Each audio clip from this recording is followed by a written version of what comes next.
the enemy is now coming with greater strength. Gene McCarley and his men have got the undivided attention of the NVA. But they went in, they hit this cache, they got reams of intelligence out of there, including a picture of Ho Chi Minh. And on my book, SOG Chronicle, we got a picture of them holding, there's 3 of the guys from the mission holding the picture.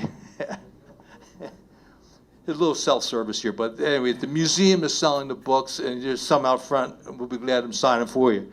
But that's one of those tokens that was taken. But things got real serious real quick. They destroyed all the enemy cache, they destroyed the food, the weapons, and then they had planned to go for another 2 days if they could. Covey said, the weather's closing in, and we can see hundreds, if not thousands of NVA coming your way. It's time, this mission's done, you're going home. So they get to an LZ, take the wounded with them. The first CH-53 comes in, took the 1/3 of the troops out. The second one came in, more gunfire this time, more enemy activity on the aircraft, but they get out. The third one comes in, lands, they load them up, they put the intel in there, and the enemy activity was so severe that before the CH-53 came in, one of the Sky Raiders came in with CS gas. And that gas hit the enemy, and it makes it's tear gas, basically. But they use it with the ordnance so that when it hits, the enemy becomes disoriented. And, you know, if you're fighting, all of a sudden you get the tear gas, and that tear gas combined with the tactics of the men on the ground, and then the CH-53 came in, there's still some of the tear gas around, and the NVA were literally chasing those guys into the helicopter. And Gene McCarley, remember, he and Mike Rose were the last 2, the medic, were the last 2 up the tail, and they're standing there shooting the NVA as they're coming up at him. But they could have thrown a hand grenade. To this day, nobody knows why they didn't just throw a hand grenade in. And then also, right before Gene had gotten on the aircraft, an indigenous soldier next to him was shot in the head and killed instantly. So that's how intense the combat was. They get into the helicopter, it takes off, they're getting hammered with enemy fire. They get a few hundred feet off the ground. One of the Marine Corps door gunners got shot in the neck, and the blood is up, squirting up to the ceiling. Mike gets over, patches this guy up, and he tells him, you're not going to die. If you're going to die, you would have been dead already. So he sounds a little cruel, but it woke the guy up, stabilized him, he saved his life, kept him alive, and the helicopter is now rising up, getting more hits from enemy weapons fire. They get over the first mountain, the first engine, it's a 2-engine helicopter. The first engine goes out. Now we got a CH-53 Delta with 1 engine, loaded with men, weapons, and there's never been any training for that kind of a mission. We have a helicopter full with troops. They go over the second mountain, and the second engine goes out. And the pilot goes, Mayday, Mayday. He's hoping to hear from some of his fellow aviators about, like, okay, we'll find you an LZ somewhere. There was radio silence.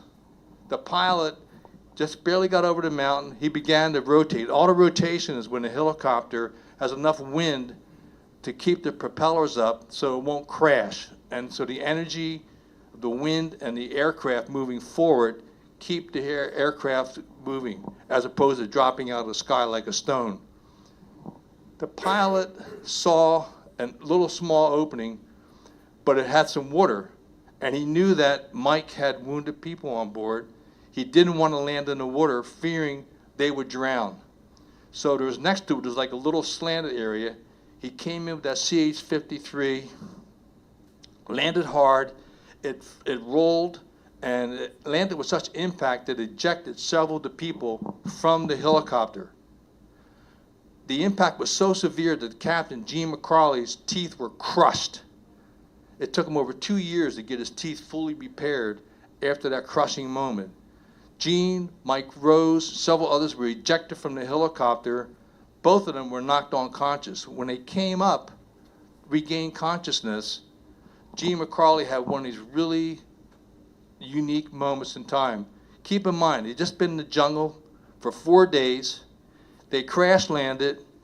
He had been knocked out. He wakes up with his teeth all crushed, and he looks out. His first sergeant is standing in a puddle of water like a lake, and there was sand around.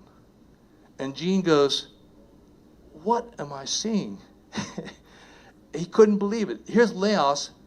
There was a water, like a lake, a small lake or something, and his first sergeant standing there with a big shit-eating grin on his face. When I talked to him, I said, "What were you grinning about?" He says, "No, I don't know. I had my bell rung. Maybe I was just happy to be alive." But here it was in Laos with white sand, water. They survived. They quickly gathered, emptied the aircraft. One of the pilots had been injured. They took care of him. The next bird came in and lifted them out.